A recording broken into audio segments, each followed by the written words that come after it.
Сайн байцгаана уу? Aniko Lab үзүүлж байна. Өнөөдөр хэд хэдэн хүмүүсийн хүсэлтийн дагуу Jujutsu Kaisen anime хамгийн суг гэж нэрлэгдэхээр 14-ийн талаар танилцуулах гэж байна. Үүнээрээ энэ видеонд баг зэргийн спойлер байгаа шүү. Ялангуяа 9, 6, 2 дугаар байранд. Тэгэхээр спойлер дуулмааргүй байвал тэр сүдийг нь алгасаарай. За ингээд 10 дугаар байраас эхэлцгээе. 10 дугаар байранд Хараатын сургуулийн туслах менежер Kiyotaka Ichichi хөөрхий залуу үргэлж хэцүү даалгавар авч Гожо дээрлэхүүлж үхлийн аюулд орж явдаг. Хөшиг татхаас өөр тулааны ямар чадвар байхгүй.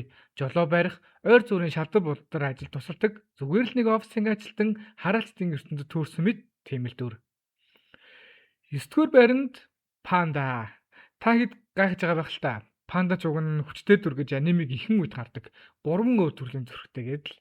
Гэтэ манган дээрээ Хажиме Кашимото тулдахдаа горилла болон Трисерапторс хэлбэрүүдээ бүрмөсөн ус туулж зүгээр л нэг жижигхэн хөөрхөн тоглоомон панда болон хувирчдаг.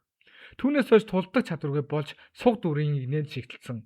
Хэрвээ та зөвхөн анимыг нь үзсэн бөгөөд панда таны дуртай дүр бол ирээдүйд суг болоход нь эртнээс бэлтгэлтэй байгаарай л гэж хэлье да. 8 дугаар байранд сургуулиудын тэмцээний үеэр дайлж ордог хүмүүсийн ясаар гоёл чимэглэл тавилах хийх дуртай хараалын мастер Жузо Кумия. Та нарын ихэнх нь бараг санахгүй байж магадгүй. Учир нь Гожог алан тална гэж томорч жагаад яг Гожог гараад ирэнгүүт ганцхан секундэд хөлөө хуглуулж баригддаг. Дараа нь түүнийг байцааж ангуучдын баазд үлгүүр болгон ашиглацдаг. Суг биш байсан байж магадгүй ч Гожо лав түүнийг суг болгож харагдуулсан юм. 7 дугаар байранд манай гол гурвлын нэг Нобара Кугисаки орж байна. Тэрээр хараалын хүчээ зэвсгээр дамжуулж тулдаг холын зайн болон тактикийн тулаанч. Түүний гол зэвсэг бол алах хатас болон сүрлэн хүүхэлтэй. Мэдээж яг шууд улаан суг хүч чадалд орой гэж хэлж чадахгүй. Гэхдээ Махитогийн гарт бараг л өгснөөс хойш манганы төгсгөл хүртэл хэдэн зуун бүлэг комд орж юу ч хийж чадаагүй. Дүрийн хувьд тэрээр бусад гол дүрүүдээс дэндүү хол хаягдсан нь харамсалтай. 6 дугаар байранд Чарльз Бернард орж байна. Шибуягийн дараах Calling Game Arc-т гарч ирдэг манга зураг залуу. Ирээдүг хэдхэн секундээр харах чадвартай боловч Хакарита тулдаад шууд ялагдсан. Үүнээс хойш зохиолд ямар ч ач холбогдолгүй болж ер нь яах гэж гарч ирсэн нь ойлгомжгүй дөрүүдийн нэг болон хувирсан юм. 5 дугаар байранд Макигийн ихэр Майзинийн ихэр төрсөн учраас түүний төрөлхийн хараалын энерги нөөц маш бага. Тиймээс ч өөрөөсөө маш их энерги зарцуулж байж өдөрт ганцхан ширхэг сум бүтээх чадвартай. Тэрээр 96 сумтай револьвер буу ашигладаг бөгөөд дайсандаа 6 сум бууцсан гэж итгүүлэн хуурдаг. Дайсан түүнийг сумгүй боллоо гэж тавьсрагшин май хараалын техник ашиглан гинтийн долоодох сумыг бүтээж бууддаг. Энэ нь бусад хүчирхэг дүрүүдийн хажууд дэндүү сул. Сүүлдээ Макийг хүчирхжүүлэхийн тулд өөрийгөө золиосож зэвсэг болгон хувиргадаг нь түүний зохиолд оруулсан хамгийн том хувь нэмэр юм. Кёто сургуулийн шулуун охин Момо Нишимия манай жагсаалтын дөрөвт орж байна. Түүний хийж чаддаг ганц зүйл нь шүүрэн дээрээ сууж нисээд жаахан сарил хүлээлгэх.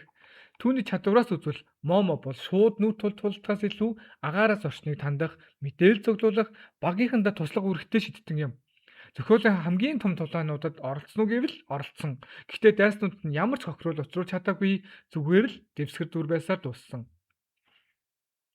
Ингээ манай топ 3-т өөрийгөө хүртэл хэрэгцээгүй Мива гэж нэрдэг фэнүүдийн хамгийн хайртайч суг дүр болох Мива Касуми.